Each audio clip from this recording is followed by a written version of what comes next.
Vaal racing on Thursday. We're at the Vaal Classic track this Thursday. I hope everybody's well. We are doing it Wednesday morning with Daryl Marie. We're going to take a look at the card and 10 races that have been lined up. Second race is where the bipod starts. We welcome everyone. Just a reminder about our QR code that's on the screen. If you want to open up your Betway account, please go away and scan away and do what you need to do to be part of the Betway activity. There's lots of promos going on, particularly with reference to the Durban season. Also a reminder about our WhatsApp number. If you haven't joined us, you're welcome to do so. And we are on social media on X. Now, the second race is a juvenile plate. It is run over 1,500 meters, so they are going around the turn, 8 of them that are lined up. And this is what the Wednesday morning market looked like, where Alec Lezo's number 2, Tenjiku, topped the boards at 12-10. 5-2 about the one Mighty Eagle. And it might not end there because there's a horse in there called Red Light, Green Light, who's currently at 11-2 and perhaps not without a chance.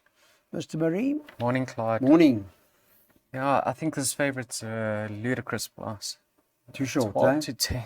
I mean, Clyde, if you are going to back him, wait. Yes. Wait till race time. You might even get double your money. Well, double these odds. Double the odds, yeah. Yeah, I think they're going on that he beat Whispering Death, but Whispering Death was making his debut. And he is well drawn. He had the run of the race. He was having his fourth start with the experience around the bend. Can see him winning, most certainly, but sure, at 12 to 10. No, too short. Not for me. Well, isn't it, like you said, the form line's been well. Whispering Death and Sister Golden Air also won. I can tell you now, I don't think they'll parade at this stage of their careers. I think Whispering Death come on in leaps and bounds. Maybe Tenjuku as well. Mighty Eagle, number 1. They've met in the past. Now, Tenjuku was having his third start, and Mighty Eagle was having his debut. And there's only, two lengths in it. Yeah. So, yes, Mighty Eagle's form line hasn't lit up, but he won with a lot in hand, and he can certainly have come on since then. I'm not discounting the horses that are getting weight. I mean, the maidens. Number 4, Red Light, Green Light. He stayed on the inside track. I think if he can be closer to the pace this time around, he could challenge for top honours. And then number 5, Royal Jackets. He actually looked like he was going to be the winner, 400 meters from home, and he just found one too good. In receipt of 3 kilograms from numbers 1 and 2, and he's probably come on since that first run up as a gelding. So yes, I've gone 1, 2, 4 and 5 in the opening leg of the bipod. Certainly wouldn't be shocked to see Tenjuku win, but I will be shocked to see him trade under 2-1. Okay, that'll be at race time. And is the maiden Red Light, Green Light good enough to take on the winners? Let's see. 1, 2, 4, 5 in the first leg of the bipod. Okay, welcome back. Now we're on to the third. Note that number 7 has been taken out. That's not going to run here. Leave you with a field of 8 runners that will go to the gate. It's a maiden class field. And the off time is approximately 12:35. Arctic Silver's top of the boards. We know what happened to her last time, disqualified. So those who don't know, obviously with losing the lead bag like that, cost her the race and cost her possession. Arctic Silver. Craig Zaki's riding her for the Sean Terry stable, and they are top of the boards on Wednesday morning at 13-10. 22-10 about number 2, Enquinquezi. Number 4, World Tour is the third choice, also 22-10, and then you can get 8-1 and better about the balance. Talking about Sean Terry, he had a very good weekend with the Highveld Awards, champion trainer. He must be licking his chops for the Scottsville weekend. Have you seen what he's entered in 2 weekends' time? I mean, that is his meeting. He's the king of Scottsville. We on the Highveld, Clyde, so we had to support the man. Yeah. So we hope he cleans up. He's licking his chops. And the Daily News this weekend, have you had a look? Yeah, I think 8 on 18 Spumante Dolce. If you're not willing to play that exact straight line, you can box it. Oh, yes, he's also in sidetrack now because I think that was part of his plan, wasn't he? But he's not running. Yeah, I'm not too sure. And Fire Attack been taken out. He's also gone. He's not going to be running a few are in the going to come July. out the July as well. Yeah, they're coming out. Um, Nice racing Durban coming up. Opening leg of the PA, I mean, you can bank her either number 1 or 2. Now, Arctic Silver, you touched on the fact that the jockey, the work rider, lost his lead bag, or it fell out. Yeah, she's knocking lightly at the door, and she's going to get it right. If you like her chances, you have to have respect for number 2, Quinquezi. Very little separating the two of them, actually, on the Cape Saffron run. And then last time out, they tried her with the blinkers, and she led. The filly who beat her could be above average. Sounds like they may even take her down to Durban. So I think far from disgraced. Now, Jason with the blinkers from a neat draw, he's going to bounce her and put her in the race. They will be on the back foot to fetch her going through the 400. Lunar Rainbow well held on their latest encounter by Arctic Silver. And then World Tour, yes, funny enough, she actually beat the favourite behind City Lights. But we all recall what happened to Arctic Silver on that occasion. You know, this filly is very unfortunate, Clyde. She deserves to get it right. That run behind Arctic Lights, she never got a run for 200 meters. So one has to believe she's going to reverse the form with one World Tour. So yes, 1 from 2 in that order for me. Okay, so Arctic Silver ahead of Inconquesi for Daryl. There's the place accumulator. Banker the one here. Banker the one Pioneer Square in the next leg. And then load up the balance of the PA. Back with us, everybody. Welcome to this maiden plate. First leg of the pick six. Daryl Marie's been in very good form with his pick sixes. Just on the weekend, he got 32 or 33,000 for a 1,200 rand outlay. For those of you who took it, well done. Let's hope we can do it again. This maiden class field, 1,800, should run at about 10 past 1. And this morning, I can tell you that Betway had Pioneer Square Wednesday morning at 19 to 20 or thereabouts. Number 2, Full the Fluter, second choice at 28 to 10. 8 to 1, 10 Bold Action. The 6 Future King also 10 to 1, and it's 12 to 1 and better about the balance. Good news is Candice Dawson's last couple of favourites have won, so they're on a hat-trick of favourite winners here with Pioneer Square, who I guess does look like the right horse here, Daryl. I actually think he's a generous price. I'll tell you why.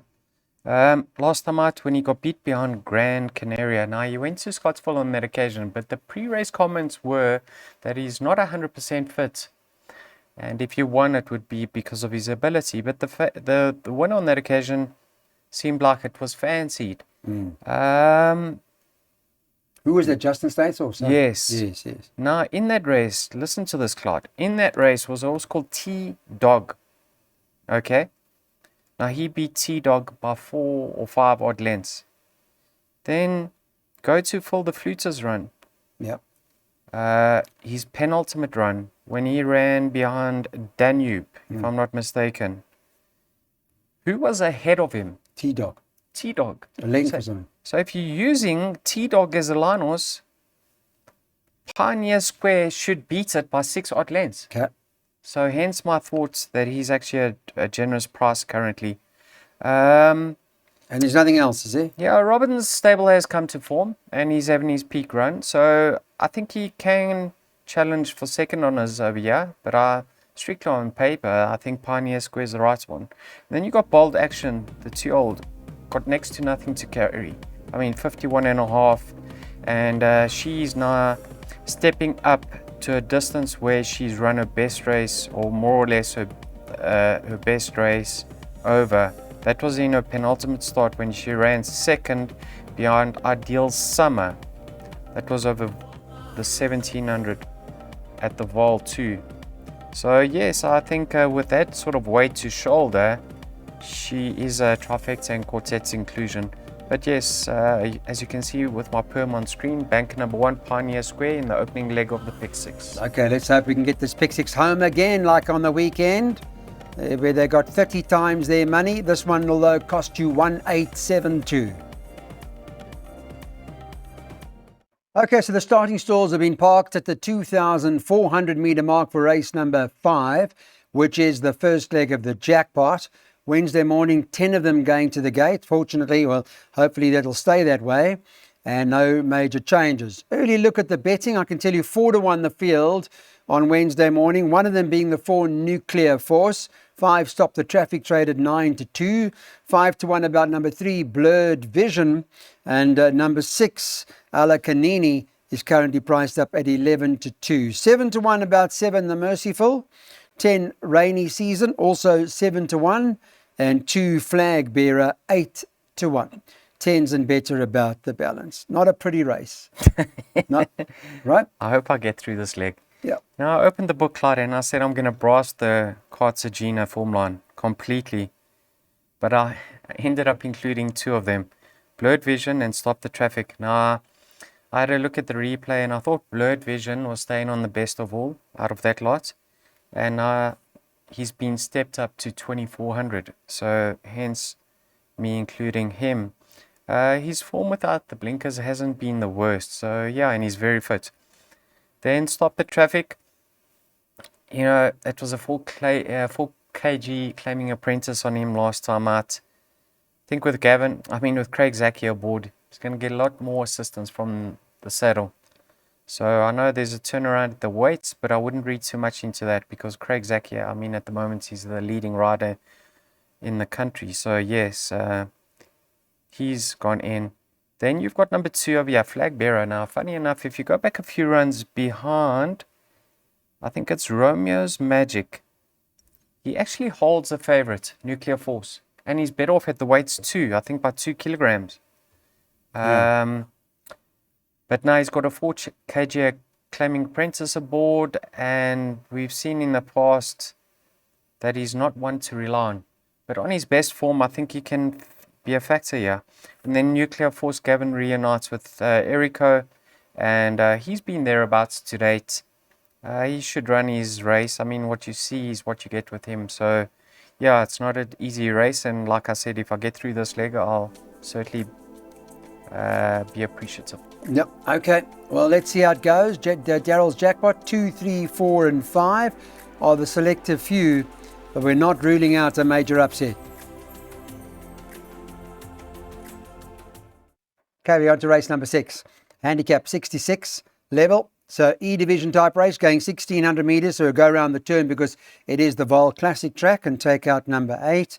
Just a weight adjustment for Sail the Sky, a recent winner at last start of his. So he'll now carry 62 kilos. Now let's have a look at the betting on Wednesday morning. We're top of the boards at horse number 2, Unsolved Riddle, where they bet 7-2 the field. 1 after hour, second choice 4-1. Whole lot of them at 4-1. 4 Sail the Sky, 9 Viva de Janeiro, 5 Sneak Preview. All much of a muchness in the betting, 5-1. And you get 7-1 about this horse number 7, Silent Trigger, who may be the sneaky in the pack with Striker Stratum on for Bar and Burtis. But again, it's not one of those pretty races, is it? Challenging. Not so. You need a few. Not whatsoever, Clyde. Silent Trigger. Very interested that Striker's taken the ride on him. You know, I've been watching this horse closely in the past, and I think he's actually been unlucky on 1 or 2 occasions not to get his head in front. I think the pace will be genuine over here. You got Sail the Sky, who's going to push forward. You got Circle of Grace. So I think the quicker they go, the better it will suit Silent Trigger. But you must be willing to put a line through his last start. Yeah, why? What happened, tell us? I don't know. Why was it so bad? I'm trying to figure out. He was fine before that. That's why you can't go into this race with so much confidence, Clyde, because of that effort. Maybe Stratum will make a little bit of a difference here. Let's see. Oh, that's your first choice, is it? Number 9 is Viva de Janeiro. No. Okay. Yes, he's been backed up quite soon, Clyde, but he must have taken that race well, otherwise Farney wouldn't run him. Yeah. Have a look at this, Clyde. He's a 5-year-old and he's had 33 starts to date with 3 career victories. Have a look at the jockey and horse combination. Gavin's ridden him 7 times and he's won 3 aboard him, which means Gavin's the only one to win aboard. Yes. Viva de Janeiro. It used to be a stretch for him, this mile 1800, but he's settling better in his races and he's getting the trip. So I think from a neat draw, Gavin's going to put him to bed as they bounce. And if he relaxes, I think he'll fight out the finish. And then Unsolved Riddle now, we've seen with Grant Maroon and Western Cape horses like Just Vaal. He's improved on them tremendously. So here's another one that's only had one start for Grant on the Highveld. Far from disgraced. I think the feedback was take the blinkers off and put him over further. I don't know, but that's what's happening over here. And he's as much as 3 kgs better off with Sail the Sky, and he's going to strip fitter. So yes, he's my third choice. So I'm going in order 972. However, my perms I included several others. Okay, and don't forget Daryl likes the double, so he's going 279. The next leg, the 7th race, he's going 2, 4 and 6. Okay, welcome back. Race 7. This is over the distance of 1,600 metres. Stay around the turn in this particular event. 33 to 10 the field on Wednesday morning. Number 2, Tried and True for Robin Klaasen, Cabello Mazziniani, who's been riding. He's always been riding well, Cabello Mazziniani, but things are coming right for him now. So he is certainly one to watch. 33 to 10. Second choice 1, Accept Cookies. It's priced up 5 to 1. 5 to 1 about number 5, Pretty Analia. Wednesday morning 9, Azaleas for All, priced up at 11 to 2. 7 to 1 the 4, Lapis Lazuli. The 6, Quantum, also 7 to 1. And 10 to 1 and better about the balance. All right, Daryl, you've narrowed it down to just a few here in this race. Talk us through it. Azaleas for All is set to carry 60.5 now. Now, Clyde, if you go back to that run, right, let me just find it. Lapis Lazuli actually beats her and is half a kilogram better off. And Lapis Lazuli's having her peak run and she's lightly raced. So one has to believe she's going to confirm that form with Azaleas for All. Am I right? Beyond Play with Fire. Yes. So she forms part of my play. Then Quantum, we keep going back to poor old Quantum. We expected her to go close to winning last time out. She disappointed us. But have a look, this mare actually does extremely well on the classic track. I love her on the classic track. Calvin knows what she's about. You need to hold up, and she's got a burst and a short one. So he knows her, probably rides her in the morning, and he will time it to perfection if things go according to plan. So she forms part of my play. And then number 2, Tried and True. Lots is in her favor. She's got fitness. The stable's turned. She improved with the earmuffs last time out. And she actually should have run a little bit closer than 2.5 lengths. Got very tight in the latter stages, and Cabello had to ease up on her for a stride. Didn't cost her a position. She was always booked for 3rd on that occasion. So yes, I think 6, 4 and 2 are my top 3 choices. But you know what, Clyde, it's a fillies and mares handicap, and it certainly doesn't stop there. Yeah, so very tricky, Clyde. Yeah, I see you've played it brave. 2, 4, 6 for Daryl, and it's a double, recommending in the next race to come that you need to monitor 3 and 8. You're back, right? Let's take a look at this. What is this? The tab.co.za handicap. It's at the 96 level, these horses, and 10 of them are lining up. On Wednesday morning, Betway, I can tell you what they were doing. 3, Master Casper, 4 to 1, 4 to 1 the field, one of those. 6, Warm Wind Tonight, also 4 to 1. 9 to 2, 4, Passage of Power. 8, Johnny Appleseed, JC Buertis, 5 to 1.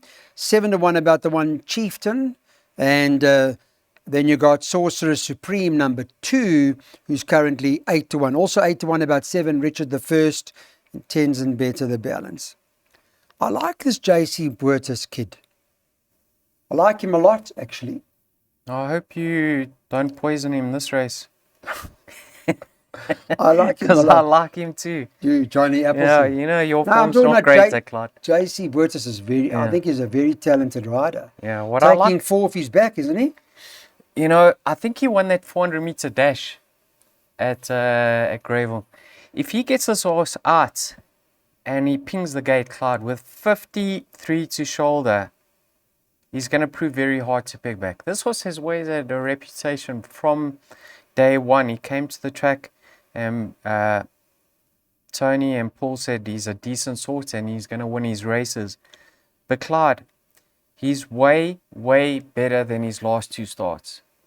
And I think the rest would have done him the world of good. This horse on a soft track, he just doesn't perform.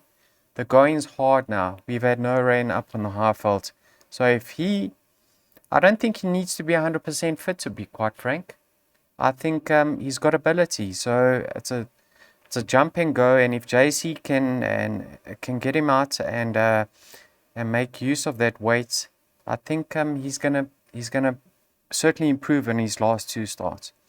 Then you've got Master Casper. Now I've looked at this race nicely, and Master Casper travels so well in his races that if he can just track a horse like Johnny Appleseed, he could sweep on by. Yeah. I think he's got a 3 kg swing in his favourite against Warm Winter Night. You can see Warm Winter Night has gone up from a 68 to a 92. So I'm a little bit wary with regards to his chances, because I think the handicapper may have caught up to him. But Fabian's done outstanding with him, considering he came from the Eastern Cape. And on that Warm Winter Night, he's got Richard the First beat, hasn't he? Yeah, Richard the First will get into the race too late. Okay. So I think Master Casper at 4-1 is worth a bet, because I think the race is really going to pan out well for him. And I'll make his danger Johnny Appleseed, so maybe you want to cover his stake or Dutch the 2. But yes, I know the betting suggests this race is wide open, but I disagree. I think 3 and 8 should suffice. So we can back both, can't we? We can. Make Just a profit. don't blame the messenger. Okay, let's back both. We'll make a profit. Welcome back, everybody. Race number 9 is the handicap at the 80 level. And we'll sprint them up the straight pretty quickly.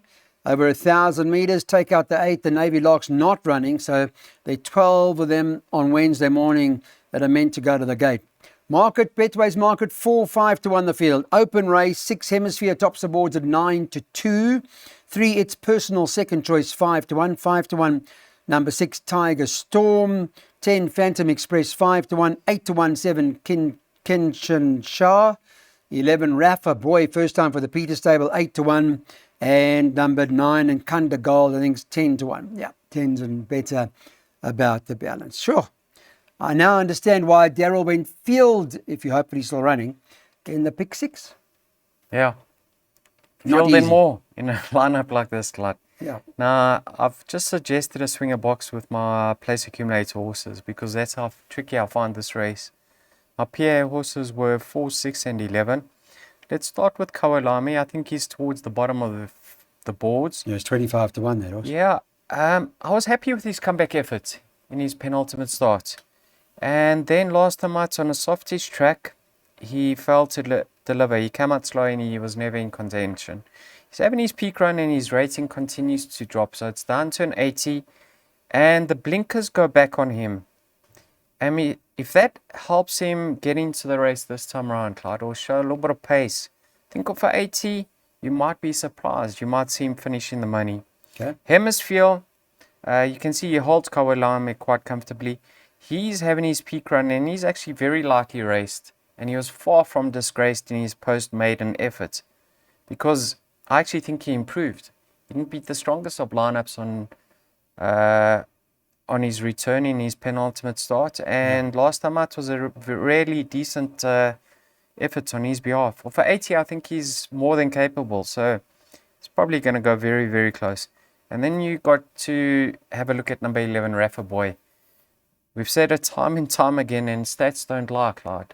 Tony, with horses from the Western Cape, is able to not only get them to win one, but several. And if he's off a mark that Tony can work with a 78, despite the jockey booking of Julius Mariba, I wouldn't discount his chances. So you might want to have a closer look at him, because you can see in his penultimate start, he just got touched off of an 82. So yeah, and he comes off a pretty strong form line too. There's a couple of winners out of there. Yeah, so you know, if we happen to catch one swinger, we'll show a profit, and that's what I'm aiming at. Okay, we box him at the back. 4, 6 and 11. Betway Weighted to Win reminds you about the weekend coming up, a preview of the Daily News 2000, one of the prelims into the Hollywood Bets Durban July. I know both Daryl Marie and Len Mayu will be with us, and they'll be debating the card together.